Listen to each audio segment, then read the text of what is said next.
The thing you need to know most about contact juggling is your tools. This is a fushigi ball. Honestly, I think these balls are total crap. But for $20, it's a good way to start out. Good way to get a feel for it. There are other balls I would recommend, either a J9 or a Silex, but those tend to be on the more expensive end, running usually between $30 and $40. The main problem I have with this ball is, although yes, it is commercial and yes, it is easy to get, you can find it in pretty much any as seen on TV aisle in any major retail store, would be the fact that within the acrylic is a little chrome finished ball. Now, whereas yes, that makes it look cool, and the way the tricks go are, well, not as smooth as I would like, but hey, I've been doing this for 10 years, so I'm gonna kind of make it look easy. The ball does not sit directly in the middle of the acrylic. It is actually off center by the slightest bit, and yes, that does make a difference when you're talking about balance issues. This ball is extremely unbalanced. If you sit it on a planular surface, it will roll slightly to whatever direction it's unbalanced. As far as these things go, get one if you're starting out, but if you're going to do this with any level of passion, you want to trade up really quickly. Like I said, it's about $20. It's a decent value. The only fushigi I actually have that I enjoy is the one that glows in the dark, because it just looks cool when it's lit up and you're in a dark room. I use mine regularly when I'm doing performances at parties, that if I'm in the dark. So yeah, this ball is my normal performance stage ball. I've had it for about 8 years. It does have some nicks, it does have some chips in it, however you probably can't see any of them from here. That's a major one directly at the front of the ball. If you can see it on the video, I'll be amazed. After you have your equipment selected, the thing you need to work on is technique. I don't recommend starting out with acrylic because they are extremely expensive. This ball was about $80. The actual hybrid acrylics are cheaper, and they actually break less. So why acrylic is actually more, it's a little bit beyond me. I don't understand the economical reasons behind that. Silex, they're good for body rolls and transfers. J9s are good for compounding tricks and making things look smooth. The reason a Silex is called a Silex is it's about a third of the way full of liquid silicon, so it rolls extremely smoothly, which is why it's good for body rolls, rolling it across the arms and across the chest, around, rolling it behind your back even. I've seen that trick done. That's not the kind of juggler I am. Those moves, where they look pretty, are extremely complicated, and you wind up messing up 9 times out of 10. So I try to keep my act a little bit simple, and it just looks overall cleaner. The first thing you want to do when you pick the ball you're going to stick with for a while is you want to get a feel for it. Just roll it around in your hands, toss it around. As you can see, there is really no trick. Every time I do this, people say, oh wow, it's magic. It's not actually magic. It's just knowing what to do with your hands. Trust me, girls love that one. The basic movements is, if you imagine, like, I guess, seaweed in water, how it just kind of waves back and forth like that. The thing you got to be able to do is bend your fingers backwards. This is extremely important. Yes, it does take some flexibility. One of the more common exercises that I do when I'm doing this is I will take my hands and I will bend them back like this. It works on extending your hands back. It stretches the muscles. It gets you into like being more comfortable with it. Yes, pop your knuckles a lot. That does help, regardless of what the doctors may say. If once you get into a comfortable routine of getting a feel for your ball and you're ready to start, I start by tossing it up the air, flipping your hand over, catching it.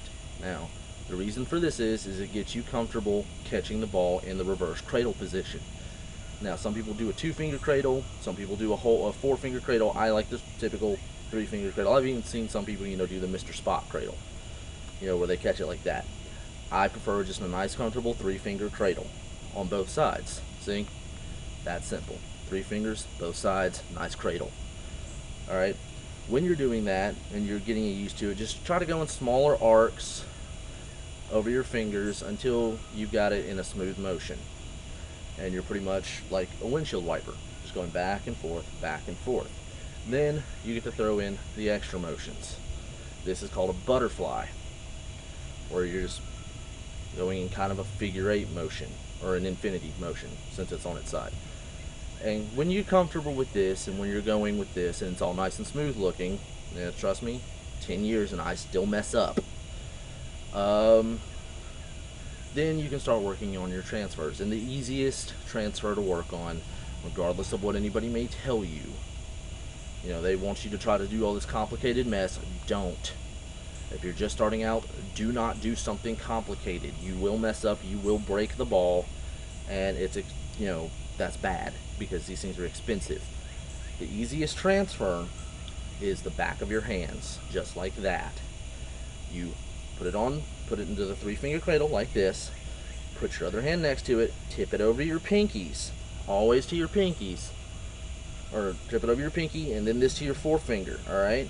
Then it's going to move naturally into the 3-finger cradle on your other hand. Then just move it back over. Same thing the other way.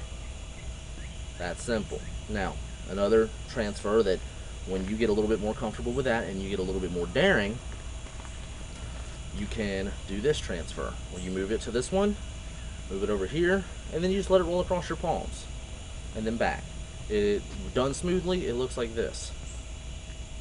That simple. You can work a little bit of sleight of hand into it if you want to, because, well, this is all sleight of hand, but, like close magic, like stuff like that, where it looks like you're taking it away, what you're actually doing, putting your hand in the way, palming it, like that, moving this away like you have it in your hand. This is called misdirection, and then you just pop it right back up. Believe it or not, that actually amazes a lot of people. It's simple, it's physics, but people have a hard time understanding how physics work. The next thing, that once you're comfortable doing transfers and both hands, you want to start working on isolations. Also, if you do drop it or you mess up, switch to your other hand. This keeps your hands on an even skill level. Like, I always start with my left hand. Always, it's just a habit of mine, even though I'm right-handed dominantly, usually, at least as far as writing goes and drawing goes, I always use my right hand. If you drop it, switch hands. It, keeps your hands on an even skill level. Just remember that, nifty little tip. Now, isolations. Isolations are simply moving the ball, moving yourself around the ball to make it look like it's not moving.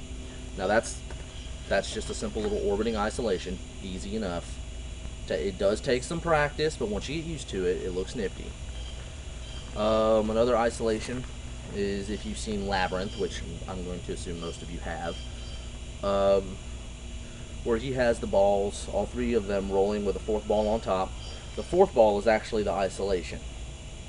The 3 balls, he's just moving around. Now, I don't recommend doing that with full-size balls unless you have really big hands.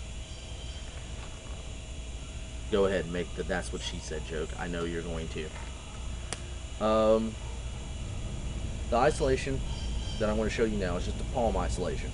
It's where all you're really doing is moving the ball around your fingers, down into your palm, back to your thumb, and up. Now, when you go into the isolation mode of it, you begin to move your wrist and your arm under the ball. And done properly, it creates an isolation to where it looks like the ball doesn't move. Now, this can be a lead up to other tricks. You can actually just walk around doing this and people will stop in amazement because it looks like the ball is, floating and not moving. Another misconception you're going to get from people is that the ball is actually covered in a sticky surface. It's not. You want to hand it to somebody, that's fine. I tend not to hand this ball to people because then they tend to want to play with it. and they break it. That's how I got one of the nicks in here, Becky. But doing isolations and moving it around from hand to hand, it's really what contact juggling is all about. It's just the sheer awesomeness and amazement you can give people. It's a show. That's all it is. It's pure entertainment. You can do it for yourself. You can do it for other people. You can come up with tricks on your own. I have one where I call it the seal trick. I literally pop it up here, pop it onto my hand, put it on my forehead, and balance it there if it wants to work. See? Seal trick. It's that simple. If you have any questions, feel free to ask.